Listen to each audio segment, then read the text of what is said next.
O chefe do MI6 disse há 2 dias que não importa o que aconteça na Ucrânia, eles vão continuar cooperando com os ucranianos. Eles querem permanecer lá. Agora imagine se a Rússia fizesse algo assim com o Reino Unido. Há muitas oportunidades naquela região, naquela combinação de territórios, mas a Rússia não está interessada nisso. Mesmo assim, eles estão se aproximando da Rússia. Querem estar perto da Rússia. Você acha que isso influenciaria ou mudaria de alguma forma a mentalidade dos russos em relação aos britânicos? Até agora, eles tentaram dizer, estamos tentando negociar tudo isso, mas não vejo nenhuma situação em que o governo Putin aceitaria a presença da inteligência britânica na Ucrânia depois de qualquer tipo de acordo lá.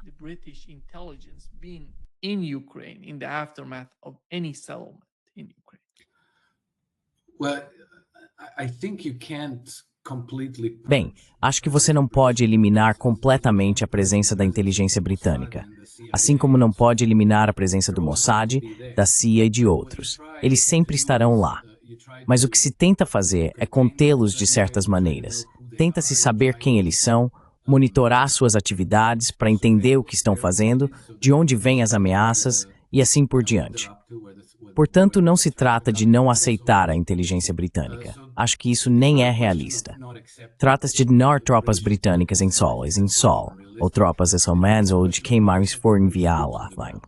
Or German troops or French or whoever would go there. American either, because even if nem os americanos, porque mesmo que seja verdade, como Vladimir Putin disse, que ele confia em Donald Trump não estará na Casa Branca daqui a 3 anos. E nós não sabemos quem estará na Casa Branca depois disso. Portanto, os russos não podem abrir exceções. Eles não podem comprometer suas preocupações de segurança só porque têm uma boa relação com Donald Trump e Steve Witkoff. Daqui a 3 anos, eles talvez tenham que lidar com Anthony Blinken ou Jake Sullivan ou alguém assim. Então, não podem fazer exceções por causa disso. Eles precisam insistir que suas preocupações de segurança sejam completamente e totalmente atendidas e respeitadas, e que uma nova arquitetura de segurança seja estabelecida, não apenas para aquela região, mas para a Europa em geral.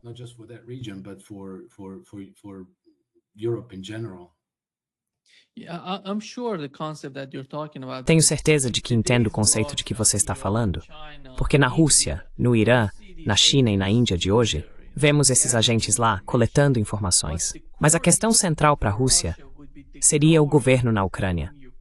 Como esse governo se comportaria, qual seria sua agenda e quem realmente são esses nacionalistas, ultranacionalistas e neonazistas na Ucrânia? Qual seria a posição deles? Essas são questões enormes, na minha opinião, quando se trata da Ucrânia.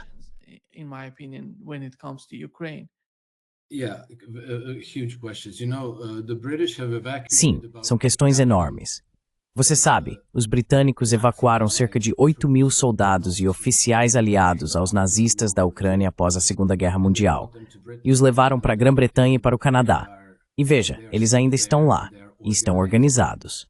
Presumo que é isso que vai acontecer depois que a guerra na Ucrânia terminar, que um grande número desses neonazistas ucranianos será evacuado, provavelmente estabelecido no Canadá e mantido lá, talvez até como uma espécie de governo no exílio.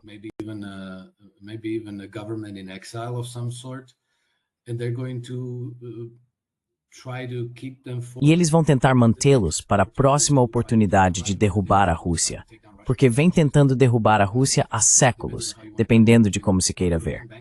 Banqueiros europeus têm financiado invasões e outros esforços para tomar o governo russo há vários séculos.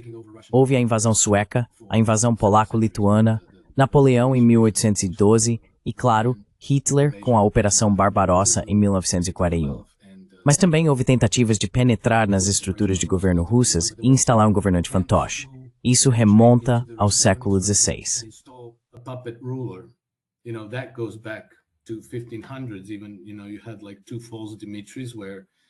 Até mesmo, sabe, houve 2 falsos Dimitris, em que tentaram fingir que tinham encontrado um homem na Polônia e disseram, ele é o filho de Pedro o Grande e o herdeiro legítimo do trono russo. E então o levaram para Moscou e o colocaram lá. E depois, como você sabe, o povo russo se rebelou e os expulsou. Mas eles vêm tentando fazer isso há muito tempo. Até mesmo a Revolução Bolchevique de 1917 foi financiada e organizada por financistas ocidentais, banqueiros alemães, alemães e suecos. Eles trouxeram financiamento para ter seu próprio em Moscou. E eles conseguiram. In Moscow, and they succeeded.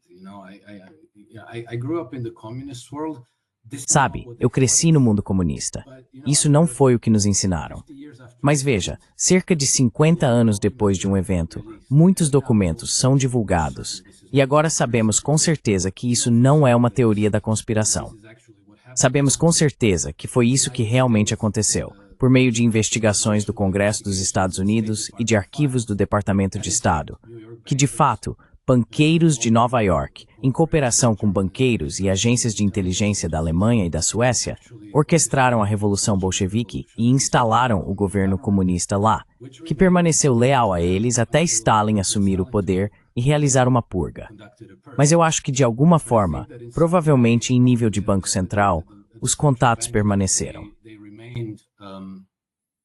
The liaisons remained. Yeah.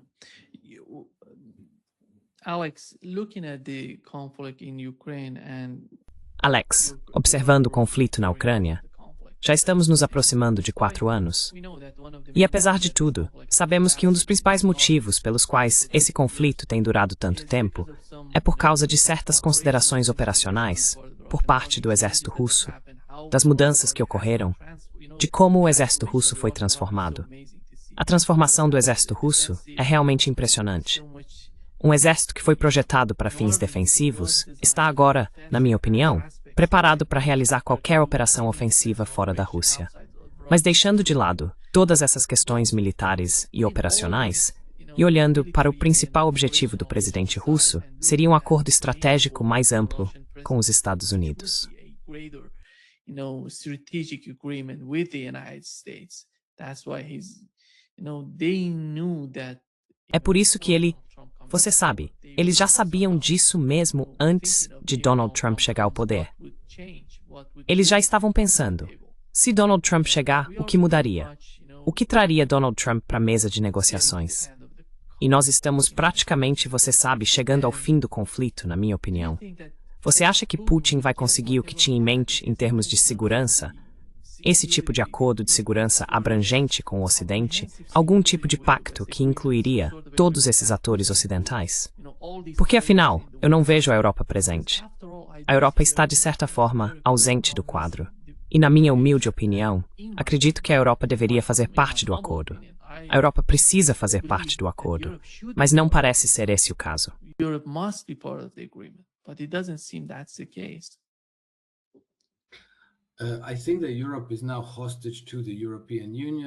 Acho que a Europa agora é refém da União Europeia e de líderes como Macron, Merkel e Starmer, que estão completamente comprometidos de alguma forma e estão conduzindo uma política externa totalmente contrária aos interesses de seus próprios povos.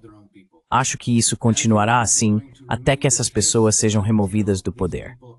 Depois disso, tenho quase certeza de que se o AfD conseguir formar o próximo governo na Alemanha, a situação vai mudar. Uma das primeiras coisas que eles provavelmente vão querer fazer é reconectar os gasodutos Nord Stream. E para isso, terão que conversar com os russos e chegar a alguns acordos.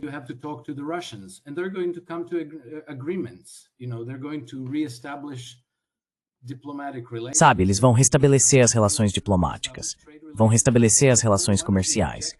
E um dos objetivos do plano de paz de 28 pontos que o gabinete de Trump apresentou é normalizar as relações com a Rússia e suspender todas as sanções. Acho que estamos inevitavelmente caminhando nessa direção. Isso vai acontecer sem a UE, sem Ursula von der Leyen e Kaja Kallas, sem Merz, Macron e Starmer. E acho que o único problema real, provavelmente, é o Reino Unido, a Grã-Bretanha, porque lá a mentalidade russofóbica está tão profundamente enraizada que vai ser muito, muito difícil para eles virarem a página. Because ultimately E porque você sabe, no fim das contas, a Grã-Bretanha teria que voltar a ser uma nação insular neutra, cuidando dos próprios assuntos. Acho que a atual estrutura de poder deles está enraizada ali há séculos. Ela não vai simplesmente desaparecer. E acredito que o povo britânico está muito longe de fazer essa mudança. Seria necessária algum tipo de revolução muito profunda, uma mudança completa de governo. Talvez derrubar a monarquia e instituir algo totalmente diferente. Mas uma vez que o Reino Unido não consiga mais manobrar seus aliados em guerras e confrontos,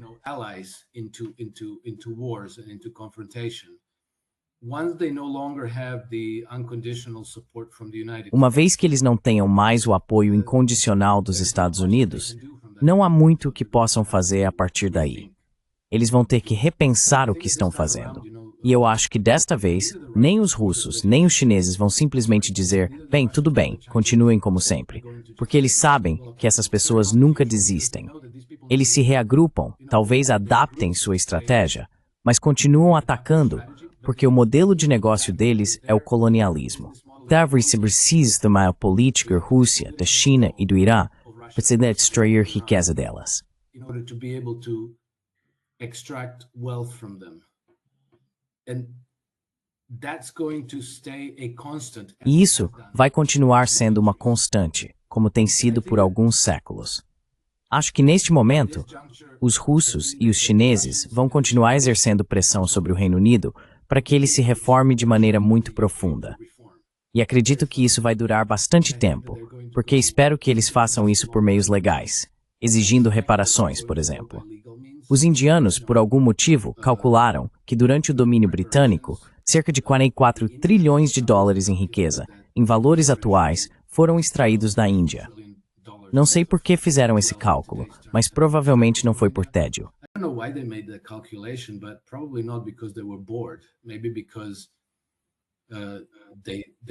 Talvez porque eles queiram fazer as pazes. Em algum momento, quando puderem, vão exigir reparações. Agora, isso não é realista, mas quem sabe, daqui a alguns anos, talvez seja. Os russos têm exigências semelhantes, e os chineses também. Foi o Império Britânico que submeteu a China a um século de humilhação e depois usou o Japão como seu procurador, o que resultou em 30 milhões de chineses mortos. Então, não acho que eles simplesmente vão deixar esse problema parado e apodrecer, até que talvez outra geração tente novamente. For them to try this again.